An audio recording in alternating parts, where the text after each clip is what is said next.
Imagine this for a moment. At the end of the month, you check your bank balance and wonder, where did all my money go? Most people experience this, not because they spend recklessly, but because they don't actually see where their money travels each day. When you finally track it, everything starts to make sense.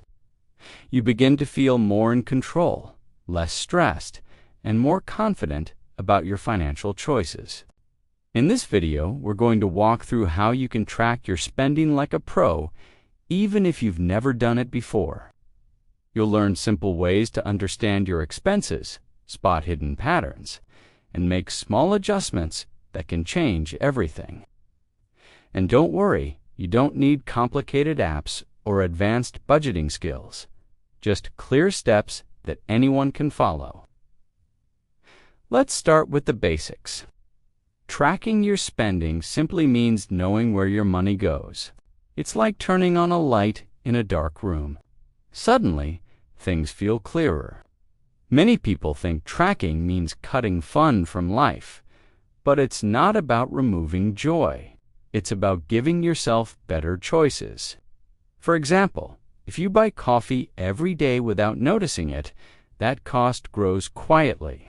When you track it, you can decide whether it's worth it or whether you'd rather use that money for something more meaningful. One of the easiest ways to start is by writing down every expense for 1 week. It doesn't matter if it's a big bill or a small snack. Just capture it. You can do this on your phone, in a notes app, or even on paper. The goal is not perfection. The goal is awareness. When you do this for a week, you will see things you've never noticed before. Maybe you'll find that late-night food orders add up.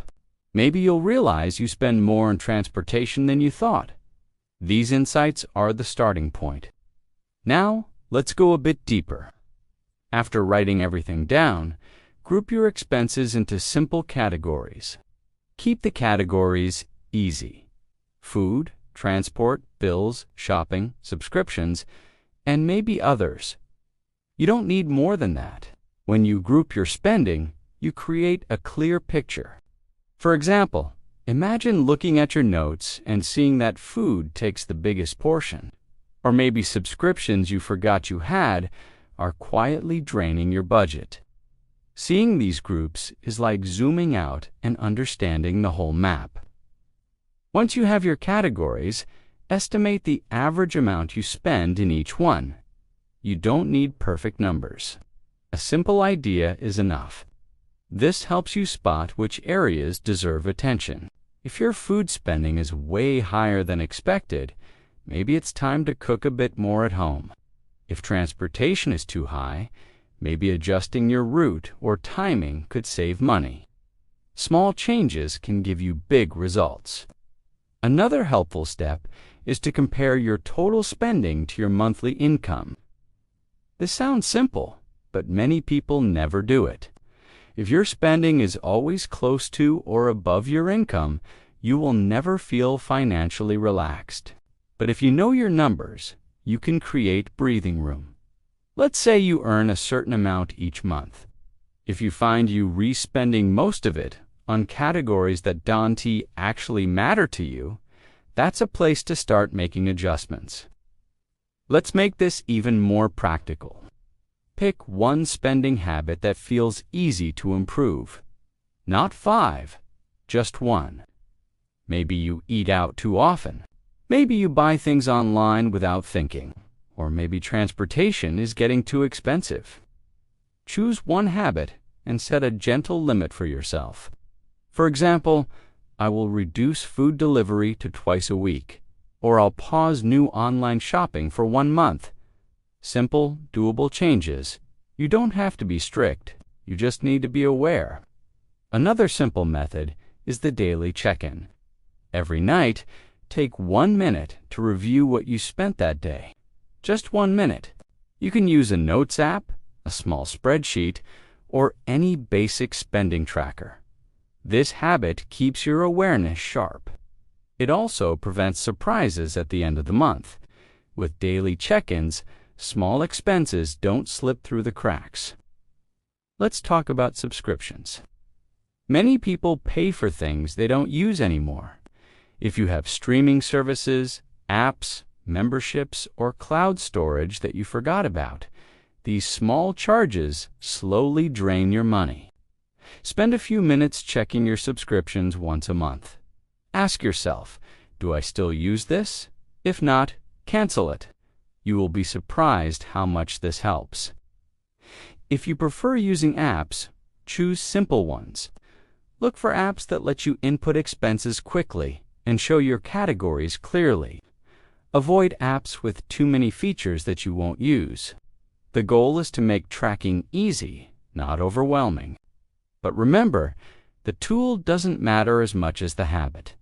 The habit is what gives you control. Let's go deeper into how spending patterns work. Most people have two types of expenses: fixed and flexible. Fixed expenses are things like rent, utilities, or phone bills. They don't change much. Flexible expenses are things you control every day, like food, shopping, and entertainment. When you understand this difference, you know where to adjust. You can't change your rent easily, but you can adjust how often you eat out. You can't force your phone bill to drop, but you can decide not to buy unnecessary items. The power lies in the flexible category. Here's another tip. Set a weekly spending limit instead of a monthly one. A month feels long, and it's easy to lose track. But a week is easier to manage. For example, decide how much you want to spend each week on food or transport. Check your progress halfway through the week. If you're close to your limit, slow down a little. If you still have space, you can relax. Weekly limits make your money feel more manageable. As you keep tracking, you'll start noticing patterns. Maybe weekends are your most expensive days. Maybe certain routines trigger spending, like stress shopping or buying snacks during long commutes. When you notice these patterns, you can respond more wisely. You don't have to stop enjoying these things. Just be mindful about them. Let's take a moment to recap everything we've covered. You start by writing down every expense for a week. Then you group your spending into simple categories. After that, you estimate your averages so you can see which areas need attention. You compare your spending with your income to understand the full picture. Then you choose one habit to adjust. Check in daily, review your subscriptions, and stay aware of patterns. These steps may seem small, but together they help you take control of your money in a calm and confident way. The most important thing to remember is that tracking your spending is not about restricting yourself, it's about making your life easier. When you know where your money goes, you make better decisions. You avoid unnecessary stress, and you open the door to better financial habits. Thank you for spending your time with me today. If you found this helpful, feel free to stay connected for more simple, practical tips like this. Take it one small step at a time, and your financial confidence will grow naturally.